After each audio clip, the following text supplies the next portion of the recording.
And in it, I reconsider my first job at McDonald's as an early flickering of formal Zen training.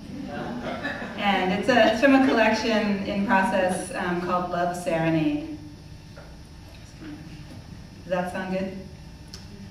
So this is a part of the essay, and it's called Would You Like Blank with That? At its heart, working at McDonald's proffered an early and thoroughgoing acquaintance with the power of repetition and form. The complexion of my mind at that time was astir in registering the sensation of the subtle and tremendous distinctions within uniformity. Within that realm, my first job at McDonald's offered another first, right there in the break room. Greg B. I'll leave it at that. Though his name is so generic, it is perhaps possible to use it without violating his privacy.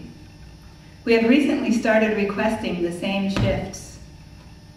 For good measure, I'll change his surname slightly, the way names are transparently changed in some fiction. Brennan. Okay, throw in another G. Let him be Greg Brennan with 2 G's. After all, would he want anyone now to read that he leaned back on the basement break room couch, blue polyester uniform, retaining in the web of its molecular structure a faint sheen from the fry vat, his legs parted enough to make space for me where I knelt before his lap, his hips rising as my head lowered onto what was assuming in my mouth a conformation, the proportions and fluctuant densities of which I would later determine, in consultation with my friend Meredith, to be of a textbook perfection. The textbook being the copy of Playgirl she had just given me for my 16th birthday.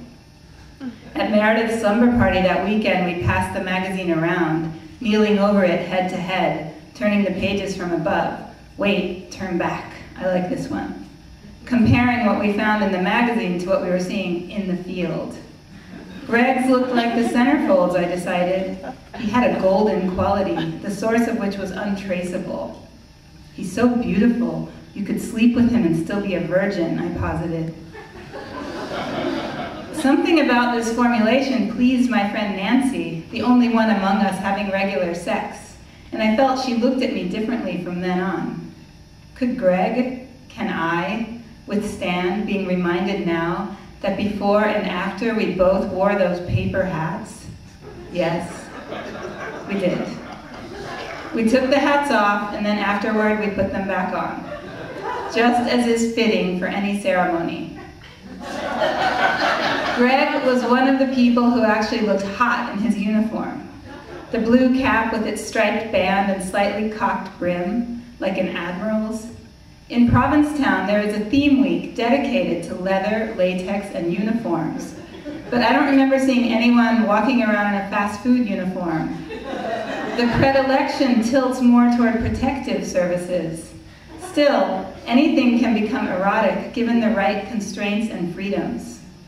What is it to look hot in a blue polyester tunic with a striped yoke and matching pants? It comes down to this. Some people wear their uniforms, and others are worn by their uniforms. Need I say, Greg wore his uniform, which is to say that to behold him was to behold a living, breathing body, uncompromised by the inertia of the fabric. Perhaps how Greg's long-muscled swimmer's torso outshone all that was standard in his uniform is what Shunryu Suzuki Roshi was pointing to when he said, "When you are all in your robes, I can see your individuality." I wanted to unbutton that uniform shirt. It didn't matter that the buttons had golden arches embossed on them. Of course, the timed nature heightened the proceedings. We had 20 minutes for our break. This is something any Zen practitioner knows, the value of a container for focusing the mind. We banked on the stairs creak, giving us ample notice of anyone coming down, but the stairs were silent for as long as we needed, which, given that it had been by then almost 10 minutes since we had clocked out, and that Greg was 16 years old, was from zipper down to zipper up, say, 4, 5 minutes max. Only 4 or 5 minutes, being time.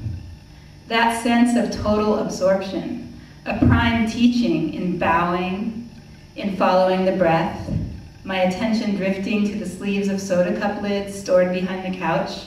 I had to stock them after break. Returning to the breath, his breath. In his breath I read, that, yes. What happens if I vary the pressure slightly? How about here, the underside? I'd been studying the frenulum as much for the word as for what it promised. And here it was. Who needs the word when the tip of your tongue is on the delicate referent? Attention to detail, but not too much. Come back to the breath. Functional silence. Only such speech as is necessary. Slower, faster, faster. The relief that comes from not talking at all.